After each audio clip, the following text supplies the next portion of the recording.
5, 4, 3, 2, 1. You're live with Neve.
All right. Here we are. Hope everybody is having a glorious, glorious Friday. It is 10 a.m. here on the East Coast of North America. I'm just relaxed. I'm chill. Everywhere you've got out there, we've got at least 100-degree temperatures. It's pretty insane no matter where you are. But we're here, and we've got good music, and we've got good friends. Good morning, Susan. Good morning, Kim. Good morning, everybody. Good morning, Matt and O'Ree and Eryn O'Ree and everybody else in the house and Robert Plant. And oh, no, they're not here today. Damn it. And oh man, don't be booing on the Yanks now, Susan. Don't worry. If the Mets make it, I will definitely cross over for the duration anyway. So today we're going to have a lot of fun. Aside from that, I'm going to briefly go through the Neil news. What's weird in the world today? Well, we knew this was going to happen sooner or later. Excuse me, a little hoarse today. I have to be off my feed. Men infected with COVID and monkeypox at the same time. I mean, okay, people, there is a reason why we don't screw around with monkeys. And I don't mean even sexually. First off, I have experienced many different things in my life. One of them was being a veterinary tech for many years because they allowed flexible hours so I could indulge in my musical goofing around. At any rate, one time we had a lady bring a monkey into the clinic. And in the clinic, there was a big glass shelves between exam rooms. They were all tiled very nice. Now, I'd never experienced a monkey in the flesh, so to speak. Hello, Deborah. So the lady brings the monkey in. It's in a crate. It's agitated. And standard protocol, we put on the big, thick monkey gloves.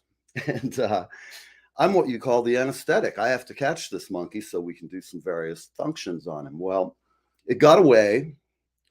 Both of us had gloves on, but it grabbed me and then it jumped and went into a glass case. And in the glass case, there was a skeleton that was articulated of a dog. I believe it was a beagle. And at that point, the glass shelf broke. The people in the other room are looking at us. They're like, holy shit, this monkey's gone haywire. And it did. Scared the hell out of you, too. I'll tell you, the thing was only about that big. And it was incredible. So it bit my boss right here between his finger, bit the hell out of him. And I can tell you, that did not look good. I finally got it with gloves and just pinned it to the floor. The problem you've got when you have a situation like this is, okay, I've got him, but what do you do now? At any rate, my doc managed to come over and anesthetize the monkey, and we did whatever we had to do, which I can honestly tell you, I don't have any idea what we did because the whole episode of the damn thing bouncing off the walls, the ceiling, into the glass case, plus the show we were putting on for the people next door. But at any rate, enough monkey love here. So here's the deal. You can have COVID and you can have monkeypox, all right? It's a bad thing. I hope nobody gets COVID. The good thing is, unless you're doing some screwing around, which is a very high-risk sex practice, you're not going to get monkeypox, okay? So I'll let you guys go out in the world and discover it for your own, but most of you are not at risk. Okay, today, 160 million people around the world are going to be at 100-degree temperature or above. So that's pretty wild. It's certainly that way here. It was windy this morning and about 75 when I came out, blowing a warm wind. I'll say that here in Highlands. In some of the other news we've got today, depression, they say, is not caused by chemical imbalances in the brain. No, it's caused by like evil stepmoms or redheaded stepchildren. I don't know. It's caused by all kinds of different things. But at any rate, for those of you who are depressed and on antidepressants, I guess you're gonna have to reevaluate that. As for me, I'm just high on life. I see Deb. Deb, have we had any cases of monkeypox in Australia? It's kind of a hot topic. I'm not sure why. Um, all right, enough about that. Let's see what else we've got here today that's worth talking about. The usual stuff's going on politically. It's just everybody's screaming and yapping about the other people, jabbering on the right, jabbering on the left. Oh my God, I'm sick of all this jabbering. Most normal people don't think about this shit 24/7. And if you do, I suggest you get some hobbies. It'll make you crazy. They're all a bunch of jackasses anyway. So, mask rules expected next week. LA virus wave worsens. Now, I don't know. Not enough police. I don't know. I don't know what they're going to do. Some people say we should get rid of them. I think that's a real brilliant idea. I don't know about you. I've a time or two had myself on the wrong side of the law, but truth was, I was drinking. I got caught driving. It's like 40 years ago, 30 years ago. But, if you're not doing anything, you don't usually have to encounter and get hassled by the police. So I know that there are many exceptions. So watch out down there in the antipodes for the monkeypox. For those who have been following this all started in Isbizia this summer. For others of you who don't go to Isbizia, I guess is how it's pronounced. I'm not on that crew that goes there. It's below my pay grade at this point.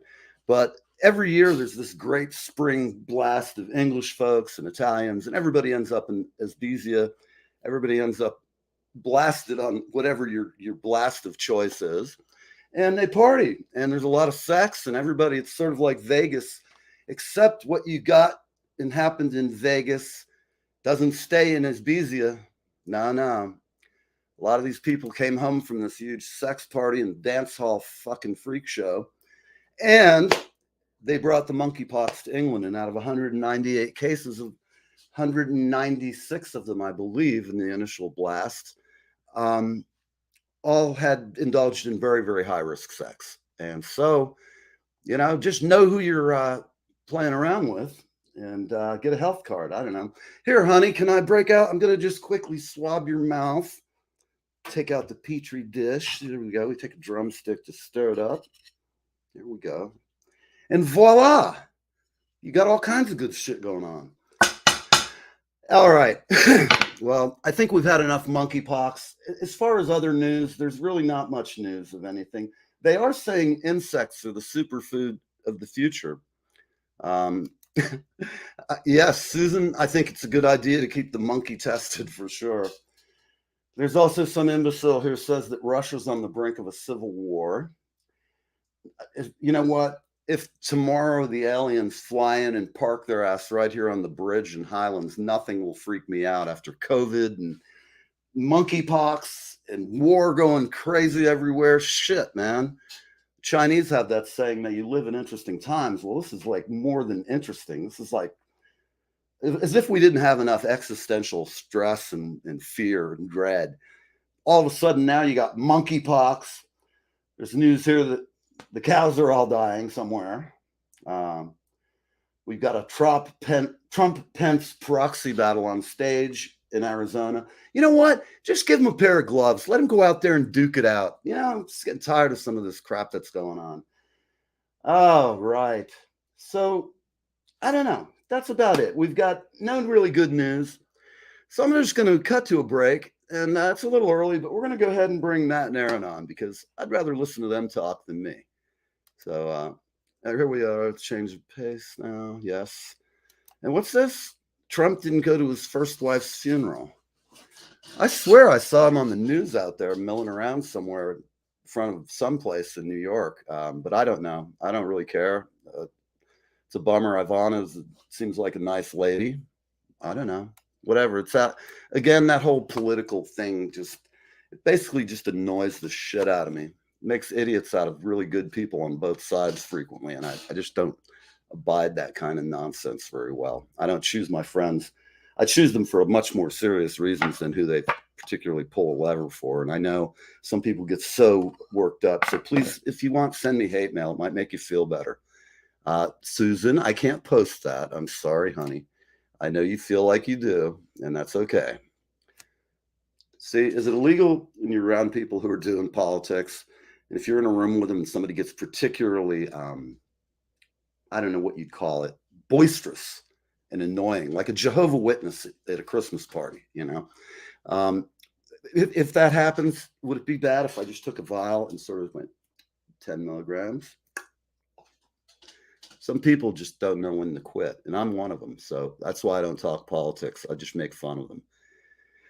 She's the only one. Well, okay. Well, that's news. I don't know. It is what it is. It's like the whole world's going to shit, and the news is focused on Trump's ex-wife. I don't give a crap. I don't really care. You know, the war over there, it could end up here, and, you know, I can see it go down right in my front window if something bad happens to us. That's the biggest fear I've got about all this crap. Picking a fight with Putin who's got nukes, I don't know. We'll see what happens. I certainly hope the Ukrainians whip him. All right. So we're going to take a break, and I'll be right back. Hi, this is Leland Sklar, and I am hanging with Neve, and I am having the best time of my life. Live with Neve Fridays on like a melting flake of snow this year. I won't be sad to see it go. Hi, I'm Darren F. Flynn, a singer-songwriter from Ireland, and I'm on Live with Neve. I would have said it couldn't happen here. The people we All right. We're back, and we're going to have Matt and Eryn join us in just a minute. By the way, here's your preacher. Get your salvation here. Every Live with Neve t-shirt you buy, you will get eternal salvation or your money back. You know, but I will guarantee you won't get monkeypox. All right. So without any more ado, let's talk some music. Hello. Good morning, guys. Good morning. How are you? I'm excellent. How about you? Another day without monkeypox. That's great. When you're married happily. So, hey, man, no risk, no fear, right? Yeah. So you guys played last night. How was the gig? I saw some clips. Looked damn good. It was hot. Oh, yeah, it was. You were like in Florida temperatures last night. It's like 100 degrees. Yeah, Mhm. it's hard. And everybody wants to be in a rock and roll band. Yeah, and until they have to load out the gear. Oh, I know, right?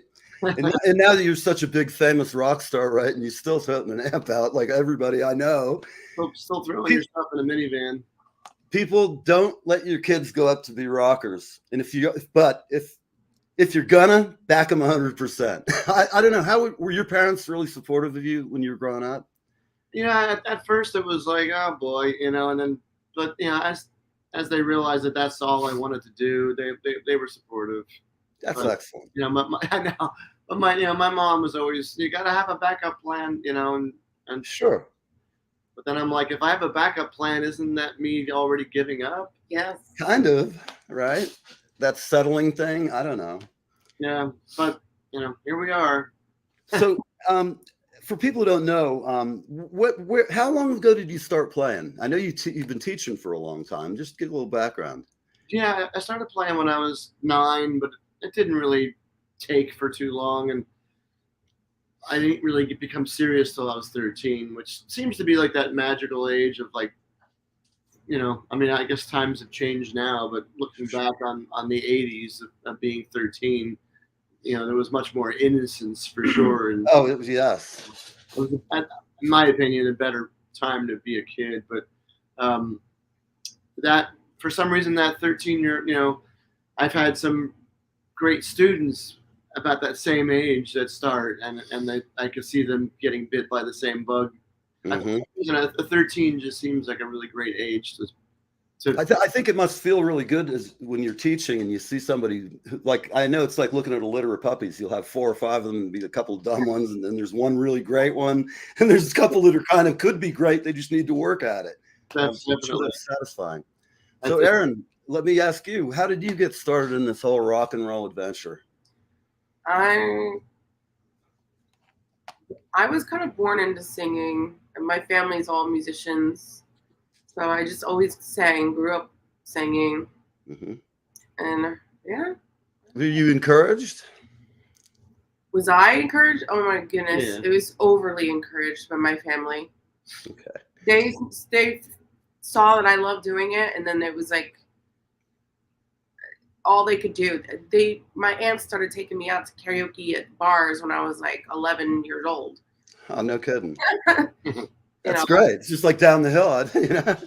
Yeah. So, how long have you guys known each other? Since 06. Yeah. 2006. 06. Okay. Now, you didn't go to school here in Red Bank or the area of Middletown, did you? Did you guys know each other in school? No. No. We have an age difference too, so Okay. there's a gap in there. Yeah, Matt went to Holmdel, but I went to high school in Jackson. Yeah. Cool. But Matt was already like in his 20s when I graduated high school. I Okay, I gotcha. was out there getting in trouble. Oh, you old man, you. He might have been in his 30s. Oh. He might have been in his 30s when he graduated. Hi, I'm the guitar player. Hey, you're kind of hot. No. He would have been, when I was 18, he would have been like 30, 31. Okay. I was definitely in trouble. Those are all what we call youthful indiscretions. They don't mean anything, you know. Yes. Some bad thing in the rear view I never want to think about. Well, hell, I'm going to go ahead and play your cut while we're sitting here and see what everybody enjoys. This is cool. This is from a gig, Starland Ballroom, and it's just a clip of various tunes they do. And I think you're going to be impressed. So bear with me 1 second, guys. Where is it? YouTube. Okay. Let's add to stream. I'm sorry, people. Here we go. Taking a second. Y'all see my music? Can't hear up here. Come on.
All right. How about it? Let me stop the next clip from playing.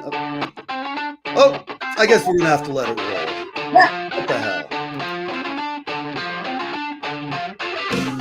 Kick it up.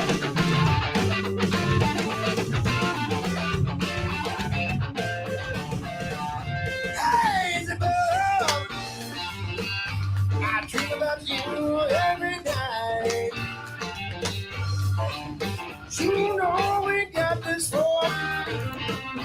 You know we got this for a fight. So I think about you every day. I hope you're receiving me right. Hey, it's a battle. I just hope for you. 'Cause you know that woman. Fight this war for the children that are born in you. So I'll give me like that. 'Cause you know my fight will be true. Hey.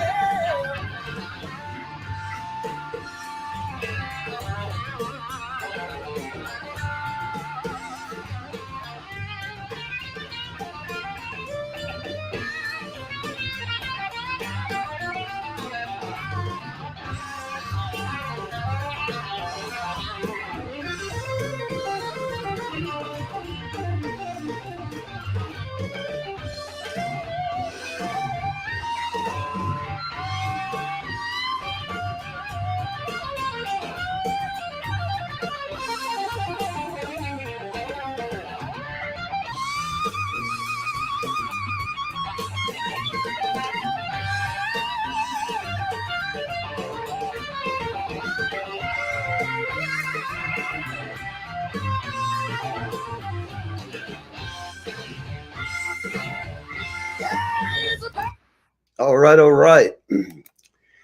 Let's see if I can get back to us for a minute. There we go. Oh, there we are. All this confusion, it rains sometimes. That was great. Your gig at Sayreville and that other piece, I haven't heard that song. Not your version of Isabella, but it sounds great. It's funny. It took me a second to realize what the tune was, and I was going, "Wow, the guy sounds like Mitch Mitchell." And sure as shit, it was. You sounded just, really nice job. Very cool. Thank you. Yeah. So where are we going from here? What's next on the agenda? We are playing Thursday at the Vogel in Red Bank. Okay. Great venue. We really enjoy playing there. Great sound. I'll try and get down there. That's next Thursday or coming up? Coming up Thursday. Yeah, the 28th. Yep. Excellent. And then we're off to Virginia for a one-off at the Bright Box Theater. Yeah, we're doing a Led Zeppelin thing there. Oh, great. Yeah, we've been last couple of years we've been having fun splitting our show in half and doing half originals and half Led Zeppelin songs. Excellent.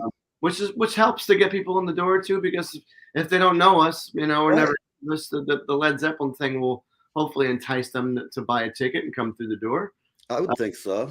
I mean, I can see, it's obvious he's played Jimmy Page and stuff for a long time, and all the licks from the 70s. We're about the same age, I figured, at least within 10 years. And and I grew up in the 70s and the 80s, all that stuff. And I was a jazz guy for a while. I've played it all. I like any kind of music if the band's good. It doesn't matter, Yep. There's two kinds of music. There's good and bad. That's exactly right. It doesn't really matter what the genre is. You can hear it, and I know it when I hear it. And occasionally you hear something, you just go, God, how'd they get that on the radio? But yeah.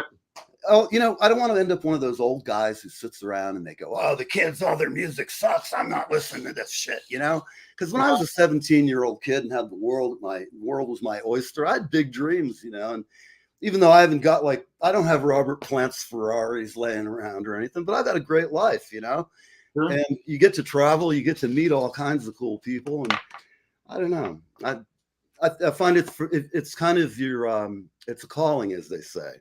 Yes. A lot of people, I always just joke, everybody wants to be in a band until it's time to do band stuff, like rehearse a lot, showing up on time, and all the equipment, making sure it's tight. And I know, just thinking of you guys loading out last night, my heart's with you, man.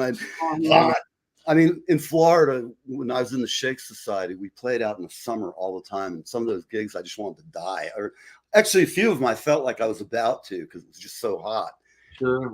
Yeah, it was so hot last night. Like your fingers stick to the strings and they're sticking to each other and yep, in the neck, and it really makes it so difficult. And it's really bad for your calluses on your fingers too. So you got to Right. It's got rubbed off and cut off. yeah, you got to be careful how far you push it when you're playing. And I played more reserved last night, which is fun because sometimes it's a different thought process of how to approach a solo when you're improvising. But Sure. Rather than playing that same solo every night. Sure. Which, I'm, being a drummer, I tend to like work off the vocals a lot of the time. Excuse me, I'm losing my voice. At any rate, I like to, just add accents sometimes off the vocals or off the guitar solo. And it's great when you've got, one thing I like about you guys is it's just like a power trio with a couple of vocalists. So you really sound good. And I like power trios. I like the fact that you got a lot of space you got to fill up. You do. And it really separates, most people rather have a rhythm guitar player behind them, but I love playing in a power trio, or even if you add a keyboard player, it doesn't matter, Yeah. It's fun. It's a whole different thing than when you go out with 6 or 12-piece band, and you can almost get lazy at those gigs because it's just like everybody's got so much to do.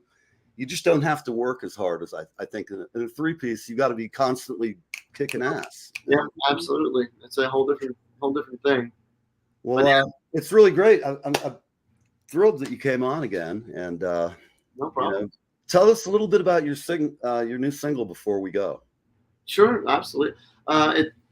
We're completely excited about the whole record, but the first single really sets the tone.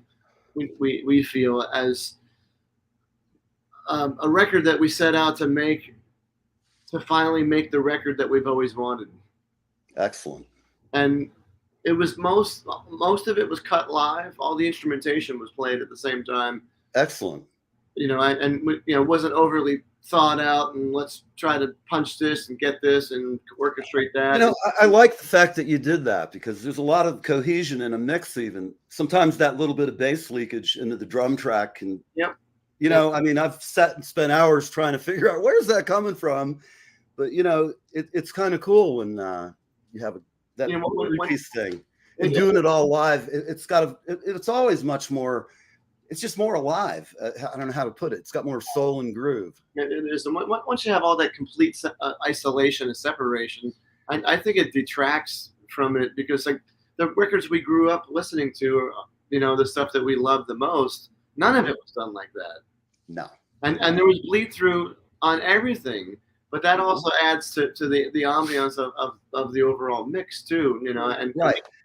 Once we got the first mix back from our mixer, Steve Diacutis, we quickly realized that was that extra little percentage that was like, wow, that's adding to the overall sound that we're trying to go for to capture what they did, in the 70s. Well, it's good. I'm a big fan of if somebody comes in when I have my studio and they said, well, I want to sound like this, let's go in and A/B things, see what you really want to sound like. If you come in and say you want to sound like REM, just pulling the name out of the air, where you want to really sound like REM, or do you want to sound like yourself, or, how far do you want to go? Because, using those formulas from the 70s, drum tunings, things like that. I really like your drummer. He's got a big old Ludwig kit, got a lot of Bonham going on, and he's cool. Like I'm going to try and come out and see you all live. It's always better than Yeah. Well, that's what we did. Poetry took to this album was we wanted it to sound like what the band sounds like live.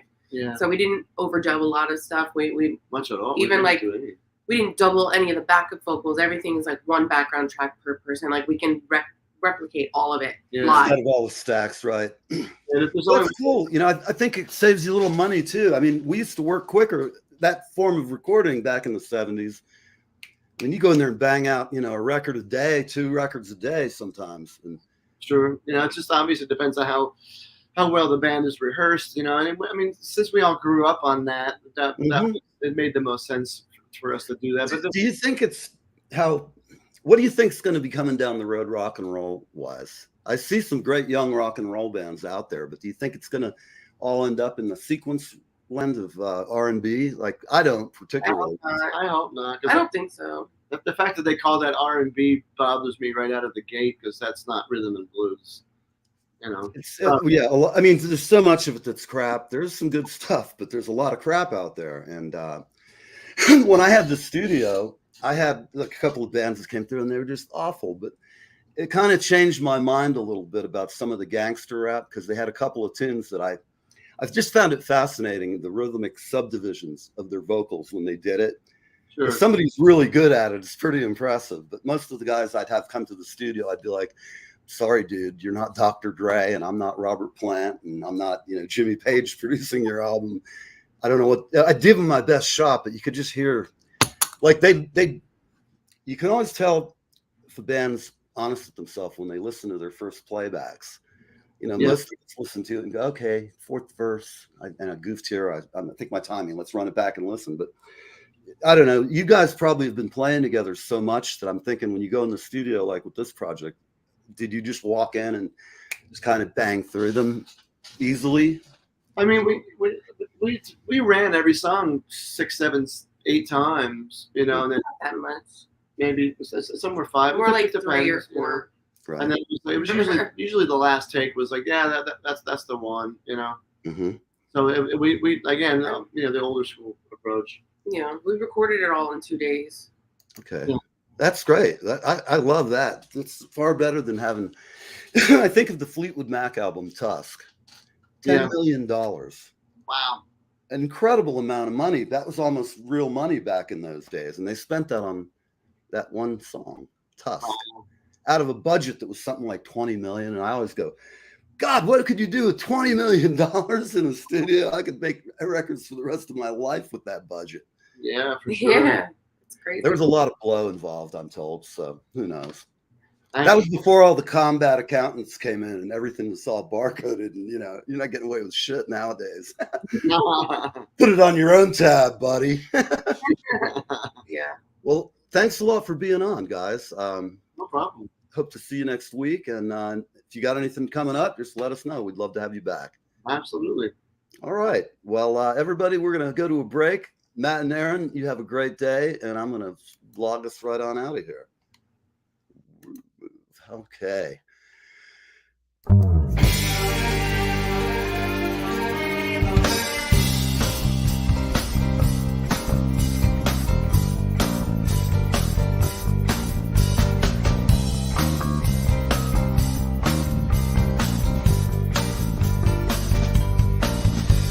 They sentenced me to 20 years of boredom for trying to change the system from within. I'm coming now, I'm coming to reward them. Lord have mercy.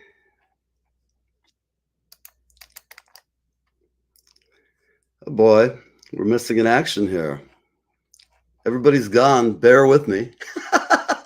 This is one hell of a way to end the show. I got to tell you. Where did you go? Come on. What is happening? Well, folks, I'm going to start improvising because I can't see you or hear you or anything else at the moment, but I'm going to try and find you. Holy shit, where are they?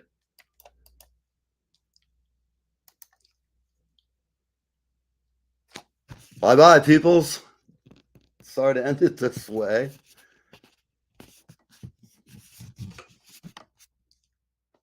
What the hell? Okay. Bye-bye, people. Sorry. Oh, now we're back. I see it. And